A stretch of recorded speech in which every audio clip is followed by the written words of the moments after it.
사도신경으로 신앙 고백 드리십니다. 전능하사 천지를 만드신 하나님 아버지를 내가 믿사오며 그 외아들 우리 주 예수 그리스도를 믿사오니 이는 성령으로 잉태하사 동정녀 마리아에게 나시고 본디오 빌라도에게 고난을 받으사 십자가에 못 박혀 죽으시고 장사한 지 사흘 만에 죽은 자 가운데서 다시 살아나시며 하늘에 오르사 전능하신 하나님 우편에 앉아 계시다가 저리로서 산자와 죽은 자를 심판하러 오시리라. 성령을 믿사오며 거룩한 공예와 성도가 서로 교통하는 것과 죄를 사하여 주시는 것과 몸이 다시 사는 것과 영원히 사는 것을 믿사옵나이다. 아멘. 하나님 감사합니다. 오늘 이 하루도 저에게 귀하게 주시고 또 이렇게 주님을 가장 먼저 생각하고 사랑하는 마음을 주셔서 주님 전에 예배할 수 있게 해주신 은혜가 감사합니다. 늘 하나님을 목적으로 살아가는 저희들 되게 하여 주옵소서.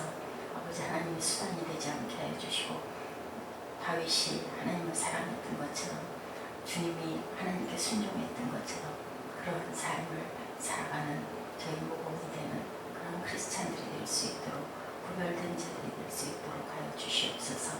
감사드리옵고 예수 그리스도 이름으로 감사하며 기도드렸습니다. 아멘. 할렐루야 샬롬 인사하십니다. 할렐루야 샬롬 샬롬 샬롬 샬롬 샬롬. 하나님 사랑합니다. 여러분 주 안에서 사랑합니다. 네, 오늘은 사무엘하 6장 16절에서 23절까지의 말씀 가지고 여러분과 함께 은혜를 나누도록 합니다. 16절 말씀 보니 야훼개가 다윗성으로 들어올 때 사울의 딸 미갈이 창으로 내다보다가 다윗왕이 야훼 앞에서 뛰놀며 춤추는 것을 보고 심중에 저를 업신여기니라 라고 나와 있습니다. 야훼개를 메고 들어가는 다윗이 위하여 친 장막 가운데 그 예비한 자리에 두매 다윗이 번제와 화목제를 여호와 앞에 드리느니라. 다윗이 번제와 화목제 드리기를 마치고 만군의 여호와 이름으로 백성에게 축복하고 모든 백성 곧 이스라엘 무리의 물은 남녀하고 떡 한 개와 고기 한 조각 각 건포도 한 덩이씩 나눠주매 모든 백성이 각기 집으로 돌아가니라.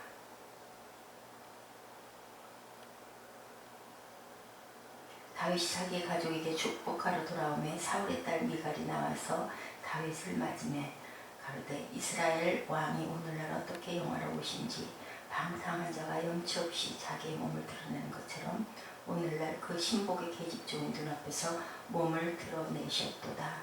다윗이 미갈에게 이르되 이는 야훼 앞에서 한 것이니라.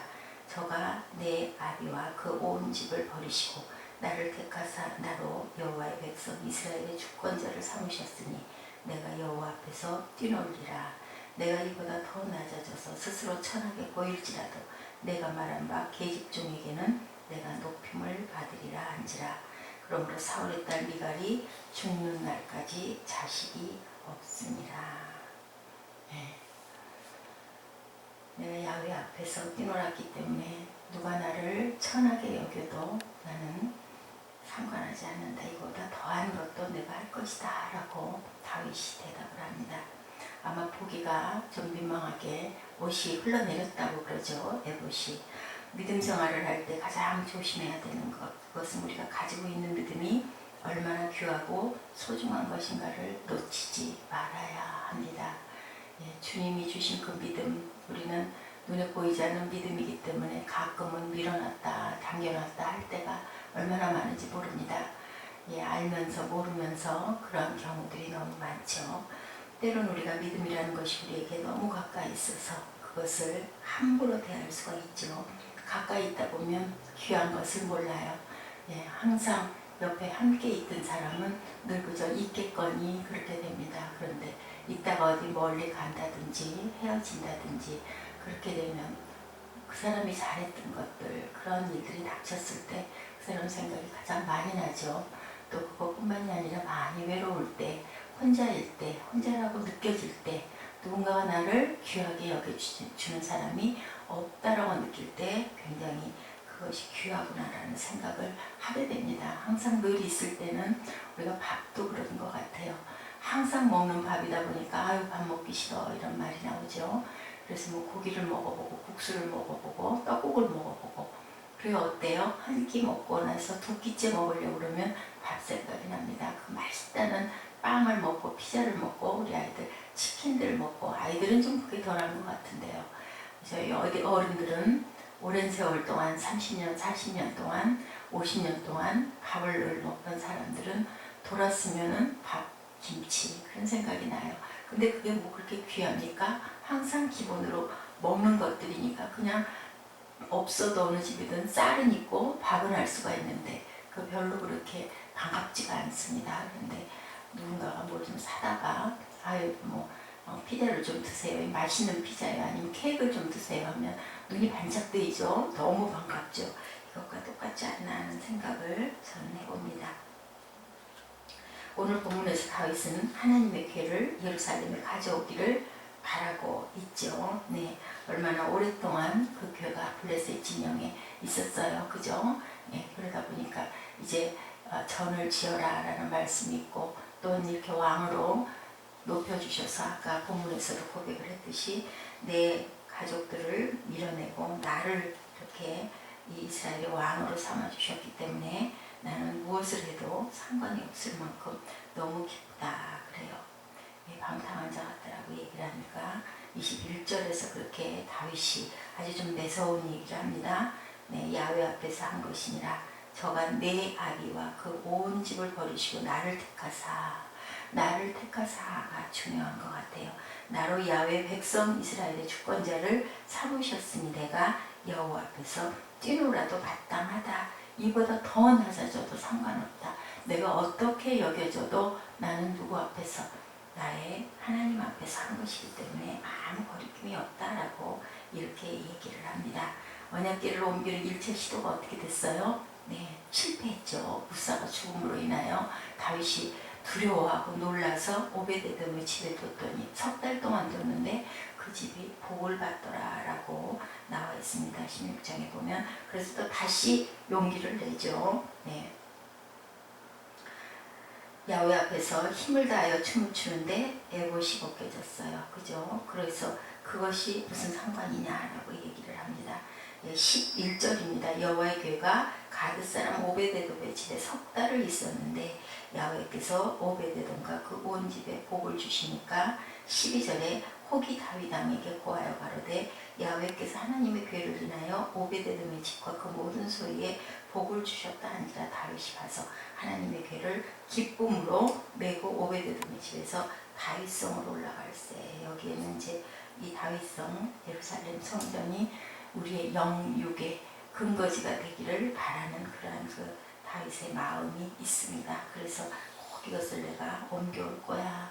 저 같아도 그럴 것 같은데요. 네, 하나님의 상징, 믿음의 상징인 그 언약궤를 꼭 우리 쪽으로 가지고 와야지. 왜 거기다가 놔둬 해서 그걸 가지고 와가지고 다시 예루살렘 성전으로 옮기려고 다윗성으로 옮기려고 하다가 그런 그 불행한 사건을 당하고 너무너무 놀랐어요.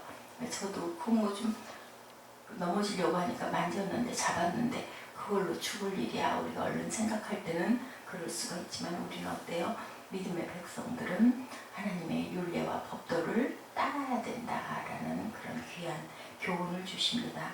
우사일로 이렇게 놀랐지만 여전히 권능을 발휘해서 오베데돔의 집에 복을 내려주시는 그러한 하나님을 다시 또 느끼고 바라보고 분명한 것은 우리의 성전으로 옮겨야 되겠다. 자, 믿음은 사람들의 제멋들의 행동에 의해 좌지우지되는 것이 아니라는 것이죠. 하나님의 법칙대로, 하나님의 법도대로, 하나님의 명령대로 우리가 따랐을 때, 뭐했을 때, 순종했을 때, 그 쉐마 이스라엘, 그 하나님의 말씀은 토라는 뭐라고요? 엎드림의 상징이라고 합니다. 엎드림은 뭘까요? 경배, 낮아짐, 순종. 그런 상징, 토라라는 글자 자체가 그렇게 해서 파생이 됐다라고 나와 있습니다. 오늘의 본 믿음은 사람들의 제멋대로 행동에 좌지우지되는 게 아니라 믿음은 우리의 방식 안에서 움직이는 것이 아니라 하나님의 방식 안에서 움직이는 것이다 라고 제가 어저께 묵상을 했습니다. 믿음의 우리는 잊지 않아요. 믿음 아래에 있어요. 믿음 앞에 철저히 낮아져야 된다. 그것이 토라다. 어떤 예쁜 아가씨가 어떤 남자분에게 좀 만나자라고 요청을 했다고 그래요. 평소에 알고 지내는 남자분에게. 그 남자는 어땠을까요? 마음으로 기대를 잔뜩 품고 아주 이쁘게 단정하게 몸에 아주 예쁜 냄새도 뿌리고 머리도 깨끗하게 감아서 단정하게 매무새를 만지고 가슴을 설레이면서 만나러 나갔어요. 그랬더니 이 아가씨가 하는 말이 어렵게 얘기를 망설이다 합니다. 내가 당신의 그 친구를 굉장히 좋아하는데 만날 수 있도록 다리를 좀 놔달라. 어땠을까요? 얼마나 실망했을까요? 얼마나 절망했을까요? 사람들은 믿음을 좋아하는 것 같은데 속마음은 따로 있는 경우가 많다라는 거죠. 이러면 얼마나 실망이 될까요? 믿음 자체가 목적이 아니라 믿음을 가지고 다른 더 좋아하는 무엇인가를 얻고자 한다면 이 아가씨처럼 그런 마음을 가지고 믿음을 만나자고 한다면 얼마나 하나님의 마음이 아프실까 하는 생각을 저는 해봅니다. 우리에게 믿음을 주시는 분이고 믿음으로 우리를 만나신 하나님의 속마음은 과연 어떠시겠습니까? 우리 자녀가 엄마에게 아주 아양을 떨고 뭔가를 이쁜 짓을 하고 앞에 와가지고 다가와서 딱 마주 앉았을 때 엄마가 얼마나 예쁘겠어요. 그랬는데 나 뭐 저거 사줘 하고 속마음을 쏙 들여다보이게 할 때 그럴 때 이 녀석아 네가 웬일이냐 했지 이런 말들 많이 하죠. 우리가 믿음 자체에 대해 관심이 없으면서 다른 것을 얻기 위한 수단으로 삼아서는 안 되고 무엇으로 믿음이 목적이 돼야 합니다. 하나님이 목적이 돼야지 하나님을 가지고 도깨비 방망이처럼 무엇도 주세요 무엇도 주세요 항상 그러죠. 그리고 살아가는 건 어떻게 살아가요? 내 마음대로 살아갈 때 언제든 사용하고 버릴 수 있는 수단이 아니라는 것, 한시라도 놓일 수 없는 목적이 돼야 된다는 것을 여러분들 꼭 명심하는 이 아침 되시기 바랍니다. 옷처럼 수시로 입고 벗을 수 있는 게 아니고 무엇이 돼야 한다? 생명이 돼야 된다. 죽어도 살아도 내가 어디에 있어도 그런 얘기 많이 하죠. 믿음 생활 잘 하시는 분들은 나는 상관없습니다. 뭐 살아 있어도 죽어 있어도 살아서 이 땅에서 하나님이 복 주셔서 기쁘게 열심히 살다가 또 조금은 우리 고향으로 가는데 내가 어디에 있든 나는 그저 하나님만 바라볼 뿐입니다. 이런 고백을 하시는 저와 여러분 되시기 바랍니다.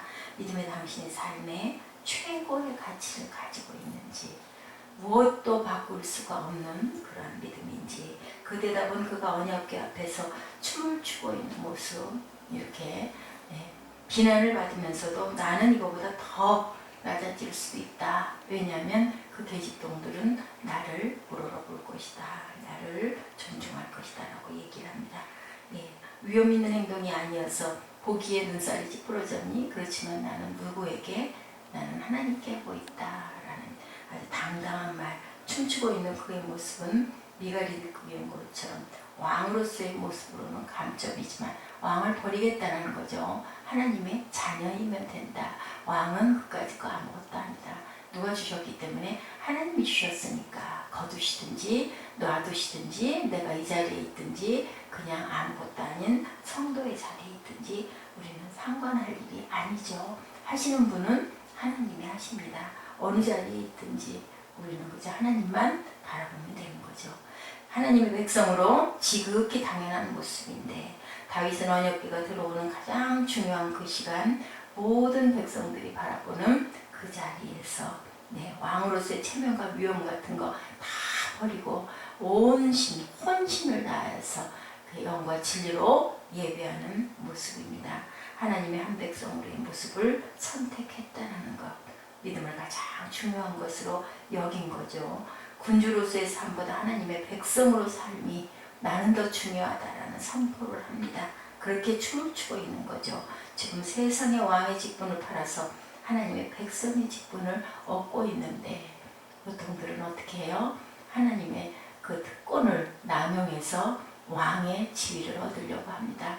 내가 뭐가 되는 도구와 수단으로 삼고자 그래서 기도하고, 그래서 헌금하고, 그래서 예배하고, 그래서 작정 기도라는 것들을 하죠.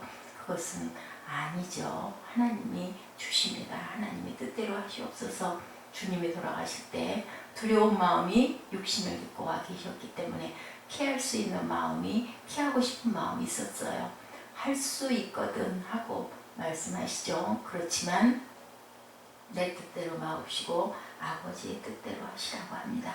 다윗은 지금 세상의 왕의 직분을 다 버린 거예요. 언약궤 앞에서 춤을 추고 있다는 것은 왕의 공인을 잃어버리는 것이기에 왕의 직분을 파는 것이다 라고도 할 수 있습니다. 그는 하나님의 백성의 직분을 얻고 있습니다. 그래서 우리 예배 자리에 시장에 오든 국무총리가 오든 나라의 위정자가 오든 좌석은 다 똑같이 앉아야 된다라는 그런 얘기가 있어요. 어느 교회 갔다가 시장님이 오셨다라고 하는데 똑같은 그냥 보통 의자로 이렇게 그냥 놓고 앉으셨더라고요. 저도 그때 하는 생각을 했어요. 근데 그 교회가 그냥 의자가 우리 의자들 참 좋죠. 이런 의자가 아니라 그냥 이런 일반 쓰는 그런 의자를 쓰고 있었던 그런 교회였습니다.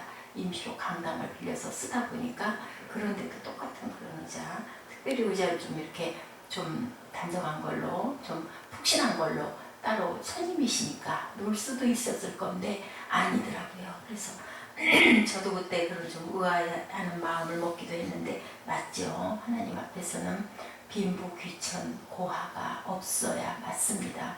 왜냐하면 똑같은 성도인 거죠. 세상의 것을 얻고 무엇이 좀 높다 하더라도 믿음 앞에서는, 하나님 앞에서는 낮아지고, 세상의 것을 조금 더 쌓았다 할지라도 그것은 아무 소용이 상관이 없는 겁니다. 믿음을 파는 사람들, 믿음이 기회가 있을 때마다 무엇을 팔아서 무엇을 얻고 싶어하는 사람들, 과연 하나님의 나라에 우리가 갈 수 있을지 그것을 우리가 깊이 생각하고 돌아보는 시간 되시기 바랍니다.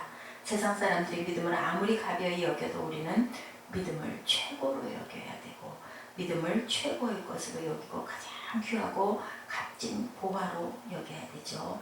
세상 사람들이 믿음을 팔 때 우리는 믿음을 사들여야 돼요.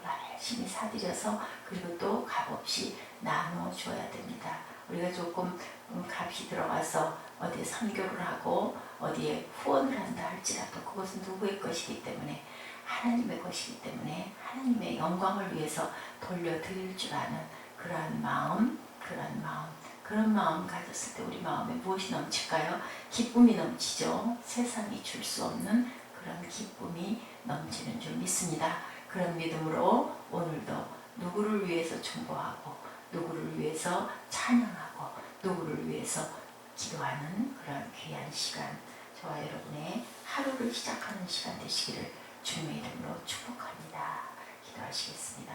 하나님 감사합니다. 저희들 세상 사람들이 귀하게 여기지 않는 그 믿음을 열심히 모아서 열심히 사들여서 많은 사람들에게 나눠주고 생명을 전하는 그러한 믿음의 사람들 되게 하여 주옵소서. 하나님의 기뻐하시는 자가 되었을 때 세상에 누구에게 없으이 여겨도 전혀 우리들이 마음이 아플 일도 외로울 일도 허전한 일도 없는 줄 믿습니다. 주님의 말씀 가운데 살아가게 하여 주시고, 말씀 가운데 행하는 저희들 되게 하여 주시고, 말씀 가운데 기도하는 저희들, 무엇이 되는 것이 중요한 것이 아니라 믿음 가운데 있는 것이 중요하다는 것을 다시 깨달은 우리들 되도록 주님 축복하시고, 성령께서 함께하여 주시옵소서. 이 성전 위에 함께 하시고 새생명 새빛교회에 주님의 한량없는 은총으로 비추어 주시옵소서. 감사드리옵고 예수 그리스도 이름으로 감사하며 기도드렸습니다. 아멘. 하늘에 계신 우리 아버지시여, 이름이 거룩히 여김을 받으시오며 나라의 임하옵시며 뜻이 하늘에서 이룬 것 같이 땅에서도 이루어지이다. 오늘 우리에게 일용할 양식을 주옵시고, 우리가 우리에게 죄 지은 자를 사해 준 것 같이 우리의 죄를 사하여 주옵시고, 우리를 시험에 들게 하지 마옵시며 다만 악에서 구하옵소서. 나라와 권세와 영광이 아버지께 영원히 있사옵나이다. 아멘. 하나님 감사합니다. 할렐루야.